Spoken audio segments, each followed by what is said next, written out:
Start na tayo. Okay, magandang hapon sa lahat. Good afternoon to everyone. This is Justin Talk News PH. Before anything else, I would like to request, paki-press naman yung like, then share, follow, and of course, subscribe to this channel. Kung bago lang kayo sa channel na to, paki-subscribe ko agad so that this community of Justin Talk News page will grow. You will help our freedom-loving community of citizens here in this channel to grow. Ngayon, nakakagulat, nakakagimbal ang pangyayari sa bansa natin ngayong mga araw na to. Nagsimula nung nakaraang araw. So siguro meron nanigan na ninyo, you have heard about the revelation of the 18 Marine soldiers na nagbigay ng kanilang bombastic na revelation with regards to the issue of corruption dyan sa ating pamahalaan. At nakakagulat ngayon mga binubunyag nilang mga pangalan at parang kino-confirm din doon sa unang mga hearings na pilit na pinipigilan ni Senator Pinky Lacson na hindi mabunyag. Alam na natin kung bakit pala ayaw talaga nila lumabas ang katotohanan. Kasi maraming involved na mga senador dito sa nakakagimbal na corruption scandal sa ating bansa. It is very unimaginable na mangyari sa atin. Kahit sa mga Hollywood movies hindi ito nangyayari. Kung ganyan katindi ng pamahalaan mismo ay ninakawan ang mismong pamahalaan na kanyang pinamumunuan. Ganyan katindi. Parang yung mga siguro nung mga 1800s o 1700s, nangyari yan sa ibang mga bansa na rinurol ng mga strong leaders o mga dictators na hawak nila ang lahat as in lahat na departamento ng kanilang gobyerno. So ito nangyari sa atin ngayon. Ngayon, siguro alam na ninyo kung ano ang laman ng revelation. Hindi yan ang ipag-usapan natin. That will not be the topic that we're going to expound in this episode. Iba ang pag-usapan natin with regard to the revelation of the 18 Marine soldiers regarding the involvement nila sa ICC nung pagdating ng ICC dito. So maraming nalalaman tayo with regard to that incident na pagdating ng mga ICC investigators sa bansa natin. Nung una, maraming nagbabalita niyan ng mga vloggers. But alam naman natin na very controlled ang media natin dito sa Pilipinas. Hindi natin may expect talaga na pag-usapan sa mainstream media. So ngayon, bibigyan natin ng senaryo dito sa revelation ng 18 Marine soldiers. Sabi nila, nakasama sila doon. At isa sa mga doon sa what we call this, inalagaan nila yung mga ICC investigators pagdating dito. At almost daily, nandyan sila katabi ng mga ICC investigators. At hindi isang beses lang nagpunta dito ang ICC investigators. From 2024, nandito na sila pabalik-balik. Lahat na detalye, pati yung sasakyan, pati yung mga condominiums, yung hotels na tinitirhan nila, talagang sinabi nila. So talaga yung mga revelations nila ay cannot be controverted na hindi totoo. Talagang totoo na sila ay involved dyan sa pagdating ng mga ICC investigators dito sa Pilipinas. Ang kontrobersya nagsimula nung sinasabi nila na nakikita nila si allegedly si Sonny Trillanes, si Nick Torre, si noon DOJ Secretary Remulla na nagmi-meeting dyan sa Bel Air. kung saan ito yung ancestral home, ang bahay ng mga magulang ni Buing Rimulya. Kasi diyan talaga lumaki ang mga Rimulya, sa Bilyar, Makati. So alam na ninyo siguro kung nasaan ang Bilyar. Ito yung banda diyan sa may Jupiter, diyan banda. Jupiter, diyan alos diyan, along Buendia Avenue, no, Hilpuyat, sa diyan banda. Walang ibang village siya na medyo plus, no. Halos magkatabi sila ng Ordanita, basta diyan banda. Ngayon, yung nga sinabi ng yung mga testigo na mga Marine soldiers na lagi nila nakikita nila nagmi-meeting kasama na yung mga investigator sa ICC, no? So isa yan, nandiyan si Trillanes, nandiyan si Remulla, nandiyan si Nick Torre. So talagang pinag-usapan nila, no, regarding dyan sa nangyayari kay President Duterte. Ito talagang pinaplano ng matagal na pala ito. So ang nakakabahala dyan dahil yung ginawa nila na isa sa mga napakabigat na mga declaration ng mga sundalo na nagpapalit sila ng pera amounting to 112 million, which is sa conversion it was equals to 2 million US dollars na pinapalit nila. Actually nagpapalit si kasama nila yung mga katiwala ni Saldico, sina Paul Estrada saka si Mark Tiksay. Nagpapalit sila ng pera diyan sa may Alfaro lang, sa may Makati. And mga hawak na mga libisti na mga condominiums diyan sila nagpapalit. Ngayon, ito pala nang tinanong nila, para saan ba to? Sinabi para yan sa mga foreigners. Ibibigay natin yan di umano kay Senator ex-senator si Sonny Trillanes. So lumabas doon na talagang ang isa sa mga nagpaplano na paratingin dito yung mga ICC investigators ay si Sonny Trillanes, si Trililing, talagang napapunta dito. Di umano. Ngayon, yun nga, binigay nila yung pera. Then nang dumating na yung parating na yung mga ICC investigators, si Sonny Trillanes din nagbibigay ng pangalan doon sa isang parang master sergeant siya ng Marines, at siya ang nagsusundo. Si Trillanes mismo binibigay yung contact number ng mga ICC investigator para sunduin nila sa airport, at dinala nila sa Citadern, dinala nila sa Raffles Hotel, puro mga high-end na mga super 5-star hotel diyan sa Makati, kung saan mga condominium units. Dinala din, minsan nakatira din doon sa condo unit ni Saldico diyan sa Raffles, sa may Bill Air ito. Minsan sa Halidiin. Kasi ang mga Marines naging bodyguard din sila. Ngayon,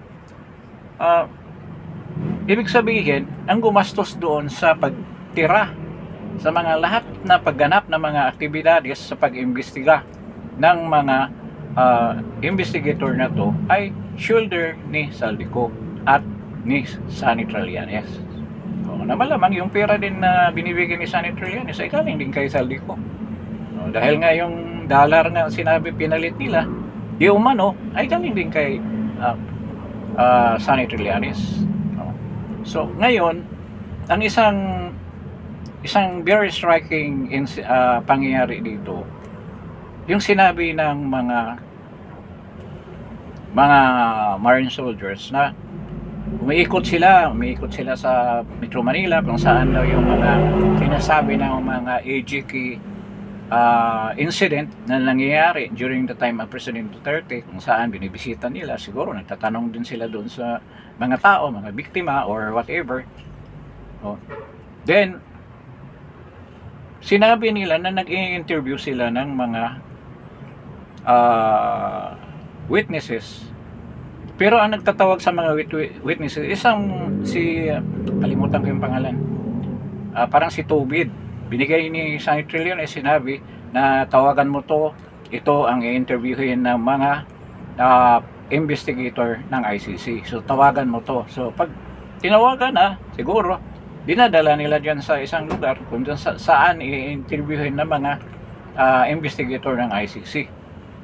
So nakikita natin, isipin mo, halos lahat daw walang ini-interview. Ito pala, walang ini-interview yung mga investigator kung hindi yung mga rini-refer or ini-endorse ni Trillanes di umano.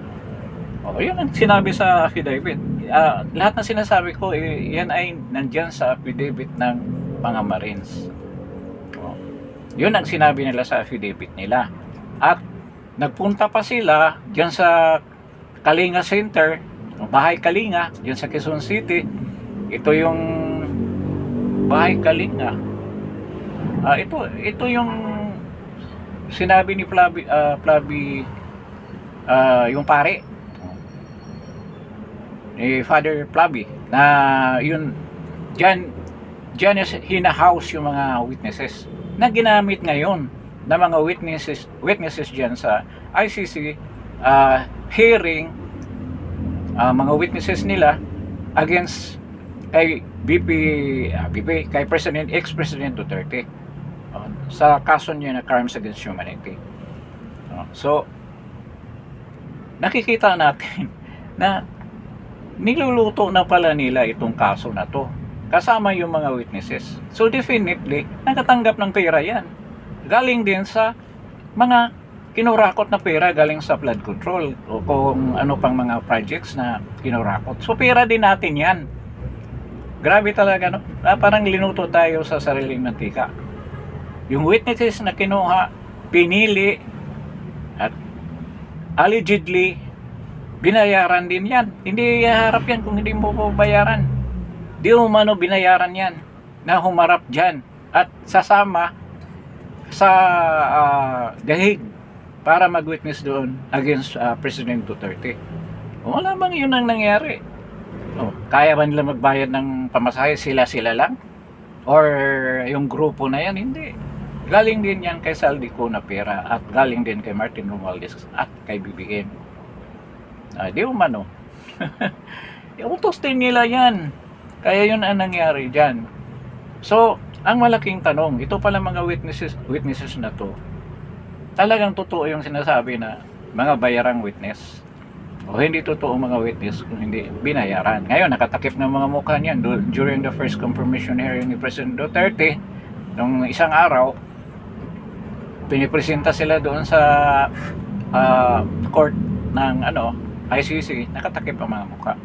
At si Father Flavi, ang yabang-yabang noon, na nagsampa pa ng impeachment case against VP Inday Sara, isa sa mga nagsampa, ay involved din pala dito sa mga witnesses na to. Dahil sabi rin ng mga Marine soldiers na nakapunta sila sa Bahay Kalinga at nag-interview doon ang mga ICC investigator. So, sa unang-unang pangyayari pa lang, nagkaroon na ng bias, injustice na, unfairness, dahil nakipagkunsabo sila, nakipag-usap sila, nakipag-connive sila with doon sa nagsasampa ng kaso against President Duterte. So may bias na, may injustice na dyan. So dapat aware si Attorney Kaufman nito sa pangyayari, yung defense lawyer ni President Duterte, that all these witnesses are ano ba yung term na yan? Na compromise. These are compromised witnesses. Na na sila, na may bahid na yung pagiging witness nila. Kasi binayaran na eh. Yung isa pa rin yung nag-imbestiga. Yung kalaban ang nagbabayad. Yung nagdidemanda ang nagbabayad. Imagine, ano pang makukuha mong hustisya dyan? So dapat talaga, itong kaso na ito, ma-dismiss na ni President Duterte. I don't know kung kayang habulin ni Attorney Kaufman. Kasi alam na rin ni Atty. Kaufman ang pangyayari doon sa Pilipinas dahil nga doon sa una niyang defense na speech during the press confirmation hearing, sinabi na niya na talagang si BBM, meron ding previous mga statements niya na ang totoong prosecutor ay wala dito sa Dahig, kung hindi nandyan sa Manila. So lumabas na. Then doon din sa press confirmation hearing, sinabi niya na mayroon nag-iayabang. And I think lang, I'm not sure, na yung 4 na tao na nag-uusap doon sa transcript na nakuha niya, na internship niya, na may isa doon nag-iayabang. Probably, yun ay si Sonny Trillanes. Alam niya pero ayun lang niya ibulgap ni Kaufman na may pangalan daw yun na hindi niya gustong i-public. Dahil sensitive yung information. So, hindi niya pwedeng i-public na nagyayabang daw na maipalabas daw na si BBM hindi involved talaga sa plano na yan. So, yun ang nangyari. Talaga, kahit anong deny nila na hindi involved si BBM, parang kusang lumalabas sa mga ebidensya na talagang nagpatotoo na talagang involved si BBM dito sa pagganap o pag-kidnap nila kay President Duterte towards Dahig. So, makikita natin, so compromise na yung mga witnesses, dapat i-dismiss na yung kaso na yan against President Duterte. Ang mga witness tumanggap, siguro tumanggap ng pera yan, bakit nagpapalit ng dollar? Ibig sabihin si Trillanes, dollar ang gagamitin dito sa Pilipinas? Hindi, piso rin ang gagamitin niya. At saka maraming bisis daw di umano na binibigyan niya ng medium size bag. Ang medium size bag kasi, according to Saldico, mga 20 to 25 million ang laman yan. Pag alam na natin yung large size, Renoma bag siya na 100,000 ang halaga bawat isang bag. Ang capacity niyan, it will hold around 50 to 55 million, I'm talking about million pesos ang kayang isilid dyan. So ganyan ang size. So medium size bag, it's probably 20 to 25 million ang laman noon na laging binibigay tuwing mag-uusap sila. Yung nag-uusap daw sila doon sa Bill Air, binibigyan din ng medium size bag. Then yung iba, merong tawag nito, yung supot na papel, anong tawag niyan? Envelope. Kung envelope daw ibibigay, brown envelope ang ibibigay na malalaki, yung malalaking parang grocery bag na papel. Ang laman daw niyan, if not 5 to 10 million, is 5 to 10 million ang laman niyan. Ang kayang isilid dyan. So ganyan. Minsan binibigyan daw ng ganyan and medium size bag. So tainted na yung integrity ng mga witnesses dyan sa ICC na pinadala nila. With that number of witnesses na around 400 something, napakamahal ng gastos niyan. So ito yung pera na ginamit nila dyan din sa flood control and other projects na kinurakot nila, or other mga yung galing sa ibang department na sabi nila mga savings, kinukuha yun at yun ang ginamit. Talagang yun talaga grand plan na talagang iipitin si President Duterte. So alam na natin bakit yan ang ginawa ni BBM. So dapat talaga aware ang ICC. So dito lalabas ang katotohanan ng sinabi ng US State Department na napaka-corrupt na korte yung ICC. Sinabi ni Trump dahil ilan sa mga generals nila na involved dyan sa Gaza, o sa Gaza dyan sa yung war between Hamas and sa Gaza Strip, Hamas and Israeli. Of course kasama na yung US. May mga generals dyan na sinampahan ng kaso ng ICC. Kahit na hindi member ng hindi ICC members yung mga countries na yan, US and Israel and of course China and Russia. Napansin ko rin yung during the ano during the press con ni Attorney Baligod, na bibigyan nila ng kopya yung mga members ng ICC para ipapakita kung ano nangyari sa organization ninyo. Mga members ng ICC na country, so embassies ang pupuntahan nila, bibigyan nila ng kopya ng affidavit ng this is a joint affidavit ng lahat ng 18 Marine soldiers para ma-realize nila kung saan ba papunta itong sinasamahan nating organization na ICC, kung corruption is creeping dyan sa kanilang organization. Susuportahan pa ba nila yan? So, kasi halos lahat ng members niya na nandito sa Pilipinas sa mga embassy, so bibigyan daw nila ng kopya. Yun ang sabi ni Atty. Baligod. So, okay rin yung gagawin niya para maging aware ang lahat ng mga countries that are member of the ICC at magkaroon sila ng action with regard to that problem. At ito will greatly affect diyan sa kaso ni President Duterte. Ngayon, kung matuloy talaga yung trial, magkaroon ng confirmation pagkatapos ng confirmation hearing, which I think talagang matutuloy ang trial niyan. Maraming accusations, sa bagay accusations lang naman, mga allegations na talagang binayaran ng ICC. Hindi pwede yung mga investigators lang ang ICC investigators ang babayaran, kung hindi mismo ang ICC. Kaya nga sabi nila, nung paglipad daw ni President Duterte doon sa jet ni Saldico, may mga bag daw na nakita doon. So yun na yun. O, di ba? Yun ang pasalubong nila sa mga ICC judges. Kaya ganyan sila ngayon ka-diin.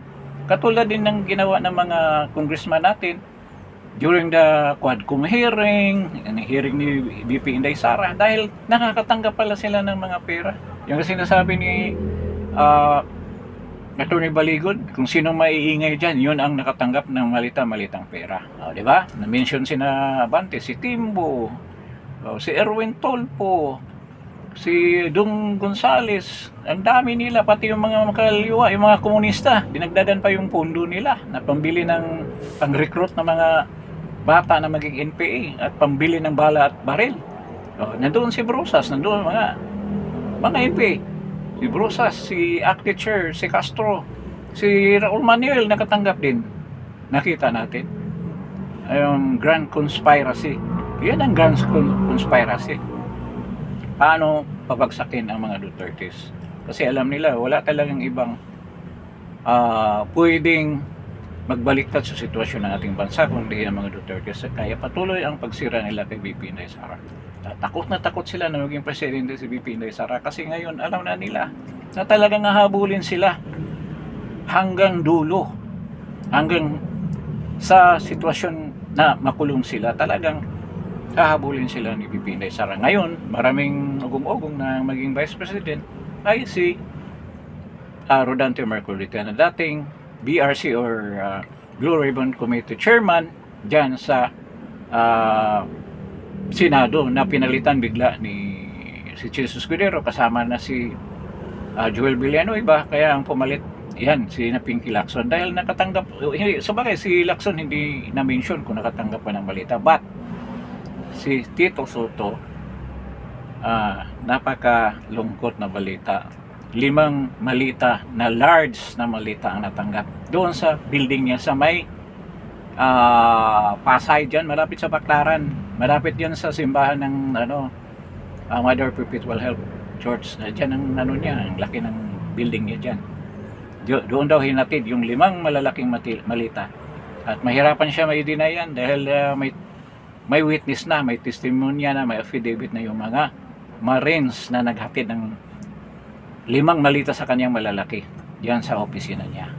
Kaya pala ito si Lacson at saka si Tito Soto tahimik.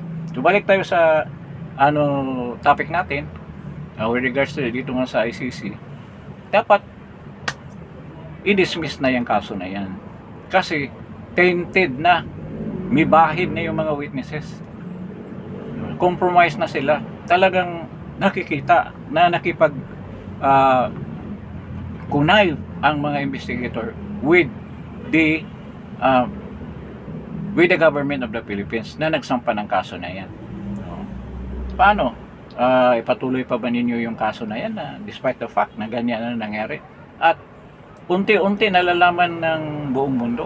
Ito lang, nung hearing na yun, yung press con na yun, nung isang gabi, ay isang umaga doon sa Club Filipino sa may Green Hills, may mga representative yung ibang mga bansa. Probably meron din yung Chinese tsaka yung US, mga press corporations meron din doon.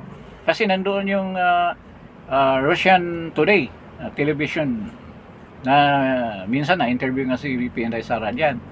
At marami silang tinanong at malamang binigyan rin ng kopya ni Atty. Baligon. So, mahaba kasi yung topic na yan with regard to the affidavit ng mga Marine soldiers, 18 Marine soldiers. Actually, sila, 16 lang silang Marine. Yung dalawa are Army sa Scout Ranger. I think Scout Ranger yung dalawa. So, nasa military din. Ang Navy, instead na kakampihan yung mga tauhan nila sa ginawa na paging heroic na magre-rebel nitong pangyayari na malaking iskandalo sa corruption, kumakampi pa doon sa administration. Buti pa hindi sila nagbigay ng message nila, mensahe nila. Sinisiraan pa nila yung dalawa nilang dating mga tauhan. And of course, si Claire Castro, todo depensa yan. So, dapat talaga, babalik tayo sa topic, i-dismiss na yung kaso na yan at papauwiin na si President Duterte. And I hope magkaroon na ng, of course, hindi sigurado ako kasi nandoon sila ni Atty. Panilo, ma-inform si Nick Kaufman with regards to the development dito sa paglabas ng 18 Marine soldiers at saka kanilang mga pahayag sa press. Malalaman nila.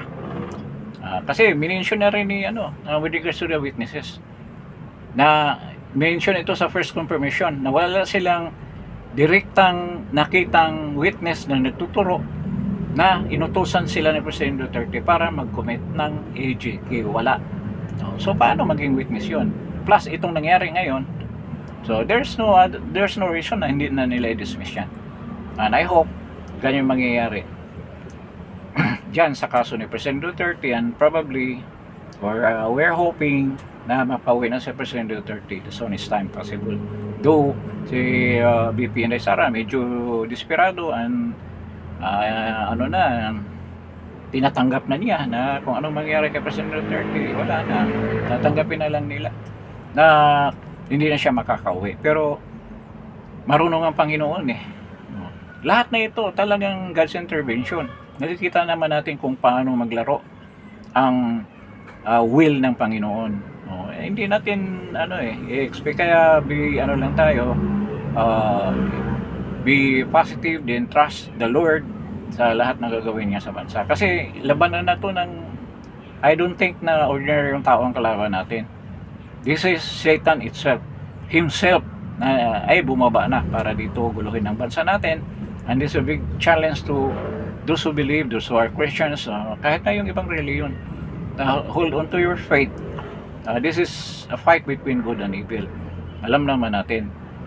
So tayo mga Kristiyano, alam naman natin walang ibang sandalan natin kung hindi ating Panginoon. Patuloy tayong magdadasal na makakamit natin ang tunay na kapayapaan sa bansang ito at magkaroon ng tunay na pagbabago sa pamamagitan ng pagpalit ng ating pamahalaan na sobra ang kawalanghiyaan at ang kakurakutan na ginagawa sa bansa natin na nagiging detrimental sa buhay ng mga Pilipino. Sobrang hirap na ng mga Pilipino ngayong panahon na to under this administration. So, we should pray hard that it will happen, and it will happen, sabihin na natin, in God's time.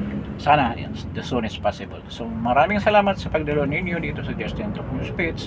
But before leaving this channel, paki-press naman yung like, then try to share and follow, and of course paki-subscribe naman para tumaas naman ang subscription dito sa Justin Talk News Page. So thank you, maraming salamat lalo na sa ating mga regular viewers, and thank you for your patronage. continue patronizing this channel, Justin Talk News Page. So maraming salamat. God bless.